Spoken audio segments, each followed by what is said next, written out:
But Moscow is not the headquarters of the international master conspiracy? Heavens, no.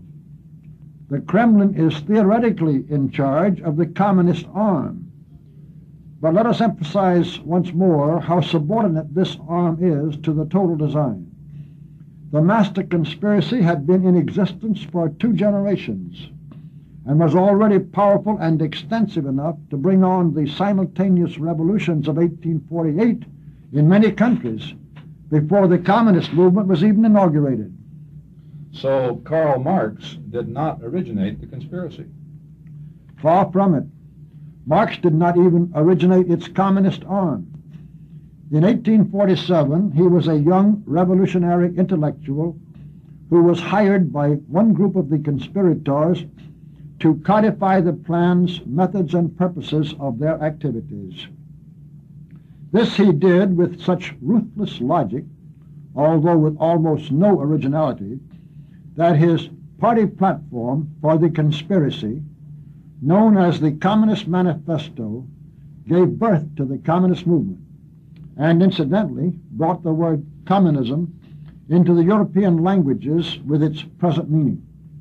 But Karl Marx himself was considered so unimportant as merely a midwife at this birth that his name did not even appear on the manifesto when it was first published in 1848, nor for 20 years thereafter. The glorification of Marx as a great sociological scientist and philosopher was an afterthought, to which the conspiracy began to give effect decades after the Communist Manifesto first appeared. And this subordination of the communist movement to the service of the master conspiracy has continued ever since? Most assuredly. Do not forget that when Lenin and Trotsky took over the Russian Revolution from Kerensky in 1917, they were financed and otherwise aided by their conspiratorial bosses in Germany and the United States, even though these 2 countries were at war with each other at the time. The conspirators, however, as always, were only at war with civilization.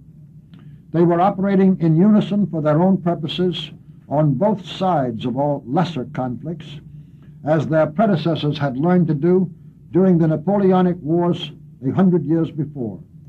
Lenin was only a brilliant agent, and communism a growing agency of the insiders at the top of the conspiracy when they established Russia as a physical base for the use of this communist arm. But if there is an inner circle at the summit which can select, support, and control its agents at all levels, why does it permit such rivalry as that which occurred between Trotsky and Stalin? For the soundest reason in the world, from the point of view of the conspiracy, this policy permits and enables the most cunning, most cold-blooded, and most power-hungry members or agents of that conspiracy to rise into its highest echelons, and thus to add their strength and abilities to the top command. This is why, as we pointed out in the Blue Book a dozen years ago, there is found in the upper levels of the conspiracy the most ruthless competition that exists anywhere in the animal kingdom. Well, where did Stalin stand in this picture? He benefited enormously from the leeway for competition, of course, and so did the conspiracy from his driving ambition. For it is doubtful that Trotsky could even have kept the communists in control of Russia during those early years. By cunning, bluff, and terror, Stalin did so, and he was then able, in 1933, to prevent the utter financial collapse of the Soviet regime, as well as to accomplish many other most important objectives by obtaining the official recognition of his government by the United States. But did Stalin remain merely a subordinate agent of some inner circle above him? Not in the long run, at least not in our opinion. There have been many aspirants for raw power who have come up through the communist ranks to find themselves eventually within higher and higher, and hence smaller and smaller, concentric circles of the conspiratorial hierarchy. In the United States, Walter Reuther and Alger Hiss, before his exposure, did fairly well in that direction. Among dozens who could be named in other countries are Mao Zedong, Fidel Castro, Willy Brandt, and Pierre Elliott Trudeau. But Stalin is the outstanding example of success on that route. Can you define the route? Yes.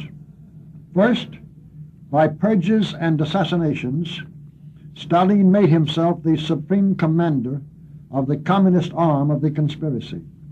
Second, by unremitting guile, cruelty, and drive, he made that arm so powerful and so immensely useful to the master conspiracy that in time the arm became synonymous with the whole body for most people everywhere. And even we ourselves, for the sake of simplicity, when there is no real need for more precise language, may speak of what the communists are doing when we really mean the communists and the whole conspiratorial organization above them and around them. So Stalin climbed very near to the top. We think so, yes, and that his voice had become a very powerful one within the highest echelon before the end of his career. Yet it should still be noted that his death in 1953 caused no slightest change in the program or pause in the advance whereby the conspiracy was moving towards its goal. In reality, what is that goal? There is one question, anyway, to which the answer is sure and simple. It is to rule the world. For 6 generations, this self-perpetuating and ever-expanding clique of conspirators has been making steady progress towards the destruction of all religion, of all existing governments, and of all traditional human institutions. This was in order that they should be able to establish the new order of their civilization under their absolute and tyrannical rule on the ruins of the old one. Who originated any such nightmarish dream as that? Surprisingly enough, during the last half of the 18th century, it was quite commonplace, especially in France and Germany. All the tremendous intellectual ferment of the period, as sparked by Rousseau, Voltaire, King Frederick II of Prussia, the French encyclopedists, and many others, was busily brewing revolutionary concepts of this variety. But it was a man named Adam Weishaupt who, on May 1, 1776, organized a secret society called the Order of the Illuminati, which apparently, through mergers with or absorption of other similarly minded revolutionary groups, became the central and solid core of the lasting and growing conspiracy. And Weishaupt laid down for his followers in specific language the very plan which we outlined for you just a minute ago. And you think that plan is still afoot today? Most assuredly so, and without any basic change. In fact, since 1848, some communist leaders have, on several occasions, openly proclaimed this program. Such bragging was intended to give confidence and direction to the growing number of conspiratorial workers, but not to be taken seriously by the world at large.